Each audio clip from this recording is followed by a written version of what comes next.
Bonjour à tous. Aujourd'hui, on va parler de médiumnité pour faire suite à la vidéo de la semaine dernière sur la voyance et les guidances. Donc la médiumnité, qu'est-ce que c'est? En fait, être médium, c'est une capacité. C'est pas un don. J'aime pas cette appellation. Ça fait très élitiste. Une poignée de personnes seulement peut accéder à ça, alors que pas du tout. La médiumnité, c'est donc une capacité qu'on a tous en nous et qu'on doit ou non développer dans son parcours de vie. L'exemple que je prends, c'est tout le monde est capable de jouer du piano, mais tout le monde n'est pas amené à devenir Mozart. C'est la même chose pour les médiums. La médiumnité, elle a des degrés d'évolution. Et selon votre parcours à vous, vous avez un degré, entre guillemets, à atteindre. Être médium, c'est pas forcément en faire son métier, c'est pas forcément faire du passage d'âme, faire des choses comme ça. Être médium, c'est quoi? C'est être canal et canaliser des messages qui viennent d'autres plans, d'autres vibrations. Des messages qui peuvent venir de défunts, des messages qui peuvent venir de guides, des messages qui peuvent venir d'autres entités, d'autres vibrations. C'est canaliser. On ouvre des portes, on reçoit des messages et on les transmet. Ça peut se voir à plusieurs niveaux. Ça peut être tout simplement d'entendre ou de voir ou de repérer un signe ou une manifestation d'un proche défunt, par exemple. Ça, c'est de la médiumnité, par exemple. On n'est pas obligé de passer par des contacts défunts ou quoi que ce soit.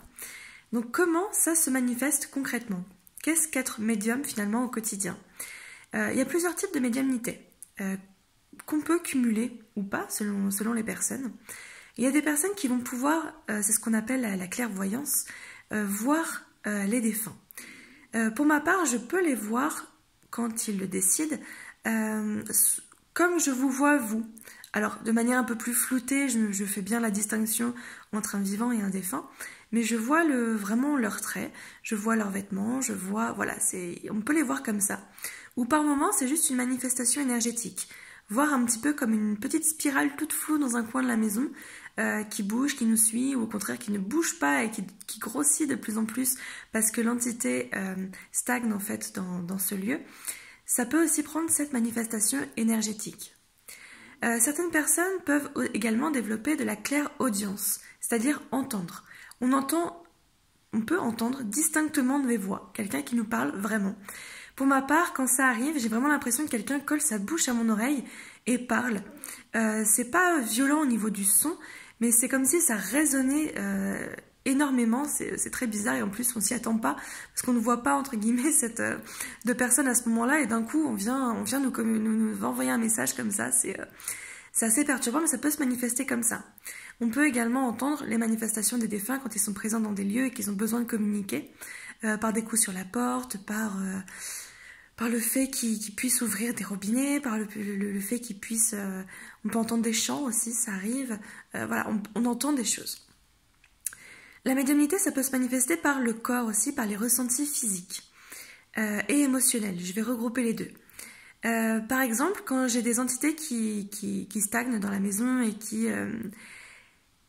et qui n'ont pas envie de se manifester là à l'heure actuelle, je peux ressentir leurs émotions.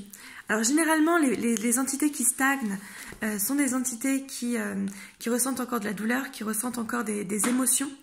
Donc je peux me sentir en colère, je peux me sentir effrayée, sans raison, sans savoir pourquoi. Je sais que ça ne vient pas de moi et là je comprends donc que ça vient d'entités. Donc je peux les ressentir comme ça. Et j'aime ce contact finalement dans les contacts défunts ou guides que je peux faire, où vraiment je ressens encore leurs émotions. Donc que ce soit des entités qui sont restées coincées, je reviendrai après sur cette notion, mais que ce soit des entités qui restent coincées, donc qui restent dans la colère, dans la peur, dans la souffrance, etc. Je me permets de ressentir ça parce que ça me rapproche d'eux, j'arrive à les comprendre, à me mettre à leur place finalement et à pouvoir les aider. Ou alors pendant les contacts défunts où la personne est passée de l'autre côté, où elle ne ressent que de la joie, que de la gratitude. Et ça, c'est énorme à ressentir. Et ça fait du bien de ressentir toutes ces vibrations qu'humainement, on ne s'autorise pas à ressentir ou qu'on n'est pas amené à ressentir dans le quotidien. Donc on peut les ressentir comme ça émotionnellement, on les ressent physiquement, une entité comme ça qui va poser sa main sur nous, sur notre tête, sur notre épaule, va nous prendre la main, va nous prendre dans ses bras. On peut ressentir aussi ces choses-là. On ressent également des sensations de froid, de chaud, des picotements, selon les cas, selon les ressentis de chacun. Donc ça aussi, c'est de la médiumnité. La médiumnité peut passer aussi par de la demi-incorporation. C'est ce que j'appelle, moi, l'écriture automatique, entre autres. C'est que je permets à une entité de prendre possession de ma main temporairement et de s'en servir pour écrire ou pour dessiner ou pour toute autre chose. J'ai commencé à tester des petites choses comme jouer de la guitare ou des choses comme ça. Alors j'ai pas encore assez de lâcher prise pour tout ça, et puis bon, c'était plus une expérimentation qu'autre chose. Mais voilà, c'est permettre finalement à une entité d'utiliser une partie de notre corps pour communiquer. Donc en consultation, j'utilise l'écriture automatique, donc je permets à l'entité de prendre ma main, d'écrire à ma place. Comme ça vous fait un support aussi à emporter chez vous. Et puis ça permet aussi d'avoir des informations un petit peu plus précises aussi, d'avoir vraiment des textes, des écrits. C'est déjà arrivé qu'une entité prenne possession de ma gorge, de mes cordes vocales, et s'exprime à travers moi. Alors à ce moment-là, c'est vrai que ma conscience est mise de côté et c'est plus l'entité qui a pris le dessus. Donc j'ai pas eu forcément de souvenir de ce qui s'est dit ou passé, mais ça peut se manifester comme ça aussi. Donc ça, j'évite, je bloque ces capacités-là, parce que justement j'ai envie de garder un souvenir de ce qui se passe, j'ai envie de garder le contrôle de ce que je dis, de ce que je fais, de mon corps. J'autorise une partie de mon corps, ma main, mon bras, temporairement, mais je reste là, je veille et je fais attention. Donc ça c'est une pratique, voilà, ne testez pas tout seul dans votre coin. On ouvre des portes, hein, comme la médiumnité en général, mais là on permet à une entité d'utiliser notre corps. Et une fois, donc j'ai fait un dégagement dans une maison avec une entité très violente. Là pour le coup, elle était assez agressive. Elle m'insultait, elle voulait atteindre ma vie, tout simplement. Hein. Et voilà, je suis pas du genre à rejeter l'entité, à l'envoyer de là où elle vient tout de suite. Je prends le temps de communiquer, je veux voir ses intentions, je veux essayer que ça se fasse le plus en douceur possible. Mais cette entité, finalement, s'est servie de ma main et a commencé à la frapper très très fort sur la table, avec clairement l'objectif de me casser le poignet. J'ai réussi à reprendre le dessus pour éviter d'être blessée. Mais voilà comment ça peut se manifester aussi, selon les entités qu'on contacte. Donc personnellement, quand je fais un contact défunt ou autre, je m'adresse qu'à une seule personne. Je n'ouvre pas les portes en disant « celui qui veut parler, vient ». C'est l'anarchie, tout le monde veut parler en même temps, il y a des défunts, il y a des entités autres, ça peut vite venir n'importe quoi, on peut vite se laisser déborder, surtout quand on fait de l'incorporation. Donc je cible une personne. Et c'est ça que j'explique aussi en contact défunt que je propose à mon cabinet ou à distance. Donnez-moi le nom de la personne que vous souhaitez contacter. Au moins vous saurez que c'est cette personne-là et vous pourrez communiquer avec cette personne pendant 1 heure. Donc voilà comment ça fonctionne. Sinon on a l'incorporation un peu plus complète où là on va laisser son corps en tout entier finalement à disposition d'une entité. Là c'est pareil, c'est un niveau un petit peu plus supérieur. Il y a aussi des médiums à effet physique, donc c'est très très rare. Et en fait, alors c'est un peu difficile à expliquer, mais voilà, très brièvement, on autorise une entité à prendre possession de notre corps, mais à sortir de notre corps et à former finalement une entité énergétique à côté. On va servir de passage, c'est très douloureux et c'est très dangereux aussi, on ne fait pas ça n'importe comment et de toute façon il y en a très très peu dans le monde de toute façon. Mais si ça vous intéresse, je vous invite du coup à regarder quelques vidéos, quelques reportages sur le sujet. Donc voilà, pour la médiumnité, elle peut se manifester de plein de façons différentes, parfois un petit peu tout à la fois, parfois une seule capacité, parfois, par exemple pour ma part, je peux les voir, parfois je les entends, parfois je les ressens, parfois un peu tout. Ça dépend ce qu'ils ont envie de concrétiser, de manifester, ça dépend ce que moi j'ai envie de recevoir aussi. Tout est question de vibration. Tout à l'heure, je vous parlais d'entre-deux et de lumière. Donc en gros, on va dire qu'une fois que la personne décède, l'âme quitte le corps physique et elle est censée passer de l'autre côté, dans la lumière, pour poursuivre son évolution, entre guillemets pour se nettoyer de son passage sur Terre, pour se nettoyer des blessures qu'elle a eues, pour se régénérer, pour oublier ses blessures, etc. Et continuer son évolution de l'autre côté, où elle est complètement en paix, où elle a oublié ses blessures. enfin où elle ne ressent plus du moins ses blessures, et où elle peut du coup prendre le rôle de missionnaire à votre égard et vous aider sur votre parcours de vie également. Ça se passe pas toujours comme ça se passe pas toujours facilement, et c'est ce que j'appelle l'entre-deux. C'est là où les défunts ne sont plus sur Terre mais ne sont pas non plus de l'autre côté. Et leur évolution est bloquée. Bloquée au point où ces entités doivent se coller à nous temporairement pour nous pomper de l'énergie, pour essayer de communiquer, pour qu'on puisse les aider, sachant qu'on ne peut pas aider de force une entité comme on ne peut pas aider de force un vivant.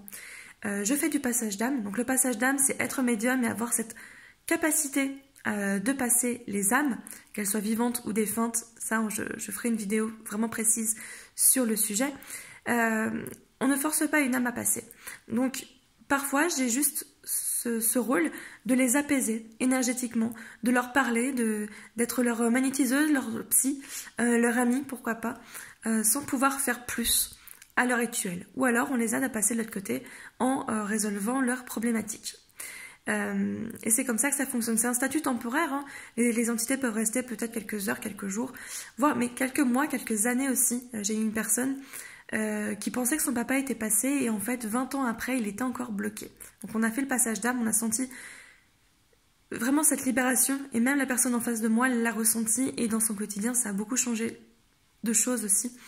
Donc voilà ce que c'est que ce passage d'entre-deux et de lumière. Donc voilà pour la médiumnité. Alors pour la petite histoire, en fait pour ma part j'ai commencé à voir et entendre les défunts vers l'âge de 5-6 ans. Je savais pas trop ce qui m'arrivait. J'avais conscience que c'était des personnes qui n'existaient plus, enfin, sur le plan terrestre. J'ai pas forcément eu de réponse à cet âge-là, donc j'ai fini par laisser de côté ma médiumnité et les flashs aussi que je recevais. En fait, pour moi, c'était normal. Que ce soit à travers mes rêves, les rêves prémonitoires que je pouvais avoir, les flashs que je pouvais avoir, les ressentis, ou même la façon dont je rêvais. En fait, mes rêves sont sous forme de films, hein, très détaillés. Et parfois, je me réveillais aussi dans mon rêve, ce qu'on appelle un rêve lucide, et j'agissais dans mon rêve. Pour moi, c'était normal. Et il n'y a pas si longtemps que ça, en fait, je le reconnais, que je me suis dit que c'était pas normal. C'était, je crois, j'avais une vingtaine d'années. Et en discutant avec des amis comme ça, de nos rêves, de nos ressentis, ils disent, mais non, nous, c'est pas comme ça que ça fonctionne. Et moi, je pensais, enfin, c'était tellement naturel chez moi que je pensais que c'était finalement naturel chez tout le monde. Alors que pas du tout. Donc, j'ai mis ça de côté, puis ça s'est révélé...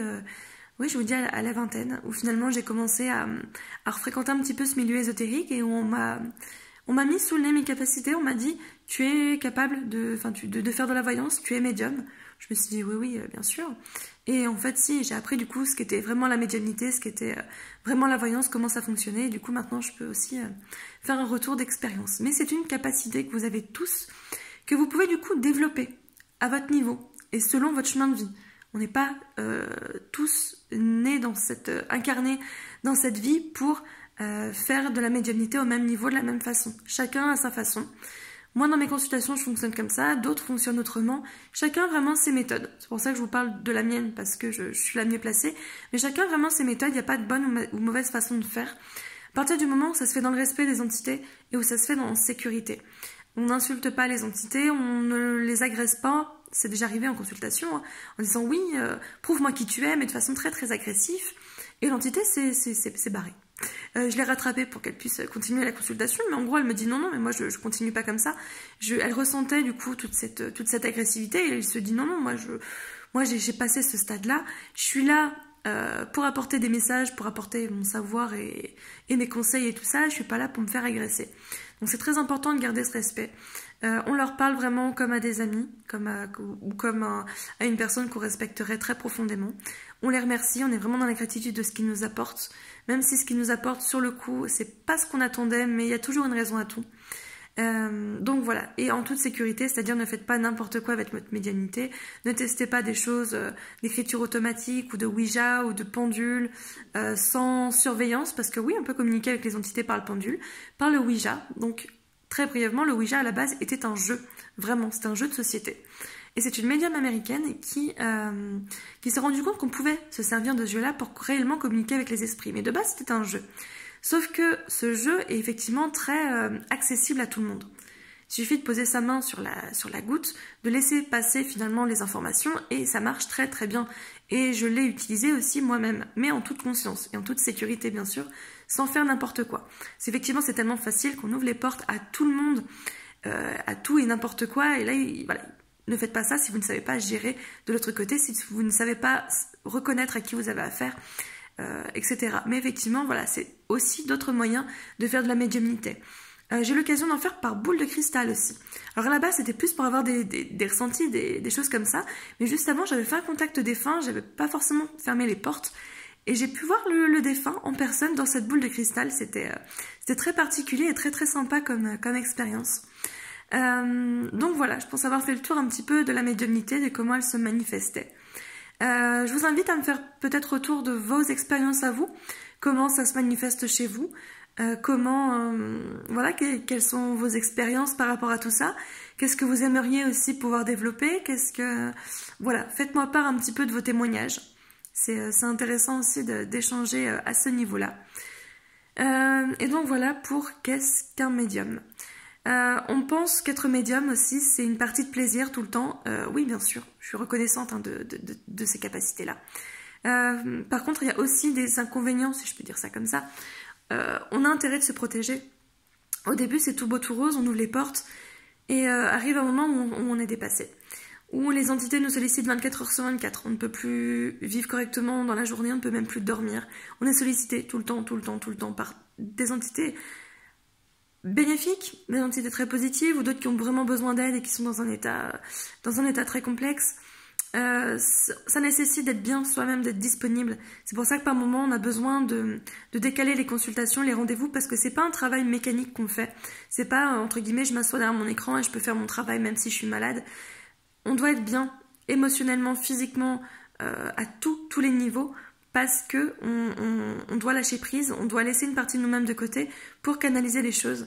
Et cette disponibilité, elle est essentielle de toute façon au rendez-vous.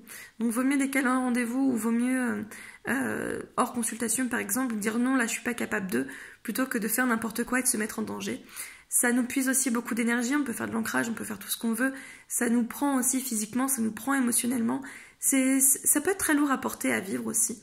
Donc voilà, la médiumnité, c'est aussi tout ça, c'est prendre en compte effectivement toute la gratitude de ce cadeau qu'on se fait, mais aussi les risques que cela comporte et l'hygiène de vie, l'hygiène émotionnelle qu'on doit avoir au quotidien aussi.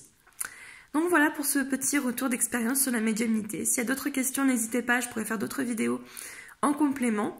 Et sur ce, je vous souhaite une très très belle journée. Chez nous, c'est pluvieux, donc c'est pas terrible, mais de toute façon, je suis en consultation toute la journée, donc il n'y a pas de souci. Mais en tout cas, voilà, prenez soin de vous et n'hésitez pas à laisser vos commentaires. À très vite!